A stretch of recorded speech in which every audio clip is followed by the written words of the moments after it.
Okay, on to the next step of making sourdough bread. I actually left these 2 loaves in the fridge for 2 nights, so I guess it would be 48 hours that I left them in there, because I'm going to see if this actually does make it any more sour. Hopefully it does. So I'm going to show you now what you're going to do once you take them out. I let this one sit a little bit on the counter, maybe for like 45 minutes or whatever, and I don't think you have to. So this one, I had on quite a bit on the counter because I took it out this morning and then I was gone, so it did shrink a little bit. So this is the one that I'm not going to plop out of the pan, and I should have probably put a little bit of Pam on this one.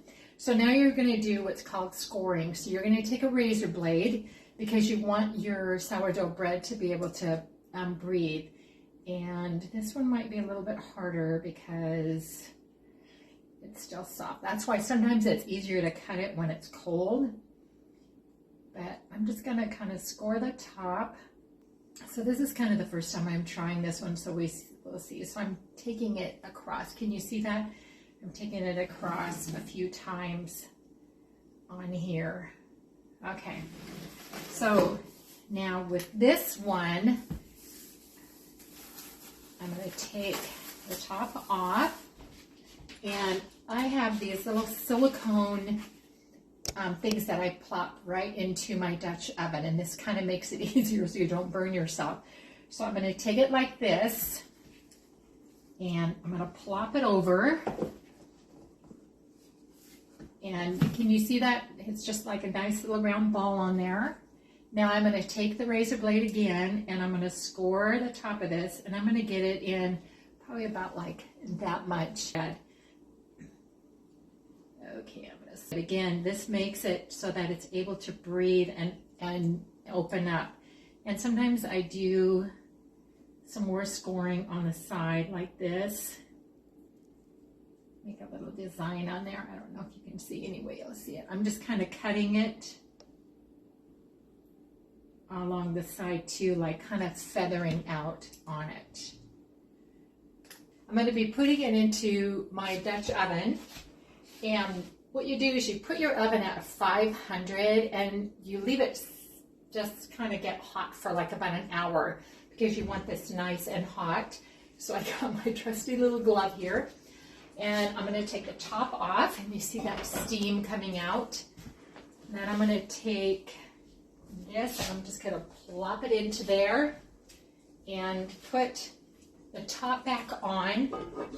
And I'm going to scoot this one over because I've got this bread in here too. And I'm going to see how this one turns out like this. I'm just going to see what happens with that. So then I'm going to shut it, and now I am going to let it bake for about a half an hour. Now you have it at 500, so what you're going to do is, okay, so once you have your sourdough in your Dutch oven and your oven is at 500, you need to turn your oven down to 425, and then you just let it bake for a half an hour. And then I'll tell you what to do next. So we're going to take it and check it right now. Open the oven, and I did put some water in here because of the other loaf that is in there. Okay, so now we're going to check our bread and see how it's doing. So it's been in for a half an hour. So I'm going to go ahead, and I think I'm going to take this one out already. So this is the one that I did in the loaf, and I'm hoping it's done with that. So what you're going to do now is you're just going to take the lid off of this, and I am going to take this and show you what it looks like. It looks like, leave it in here for 15 minutes uncovered.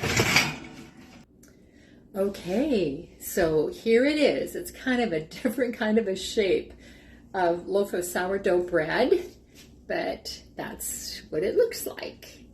And so this is where I sliced it, and this is where it's allowed to expand on here. And then you can kind of see the little cuts that I made on the top too. Anyway, this should be very, very yummy. And this is the loaf that I made just in a loaf pan. And I'm experimenting with this one, so I'm hoping this one turns out too. So anyway, pretty soon I'm going to cut into both of these to show you what the inside looks like.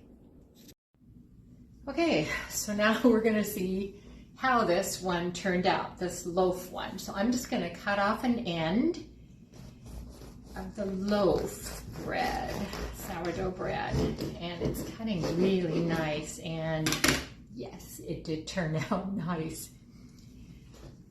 So again, you can just go ahead and make your sourdough in a loaf pan if you don't have a Dutch oven. So one thing that I did do was put a container of water in the oven also, and then that keeps moisture in this bread. With the sourdough, when you cook it in the Dutch oven, there is already moisture inside of the pan. So now I'm going to cut off this one, a piece, and see how this one turned out. And these always turn out good. Again, usually they're more round in this. I don't know why this one went oblong on me. These are, they have, the thing about these, when you do them in the Dutch oven, is they do have a more crustier top, which is my favorite thing. This one, I noticed, does not have as much crustier top because, yeah, I had water in the oven too. So I don't know about you, but I love, love, love, love the end of a loaf of bread. The heel is my favorite. Sourdough bread is harder to do. So this one, and if you can see it, the one thing what I like about a Dutch oven is it really makes it look like sourdough bread. It does have more holes in it, where this one does not. At least this loaf doesn't. Maybe I could get it to go. So there you go. Just slap some butter on here. Oh my gosh, it is so good. So you know what? Let me know how your sourdough bread turns out. I want to see pictures.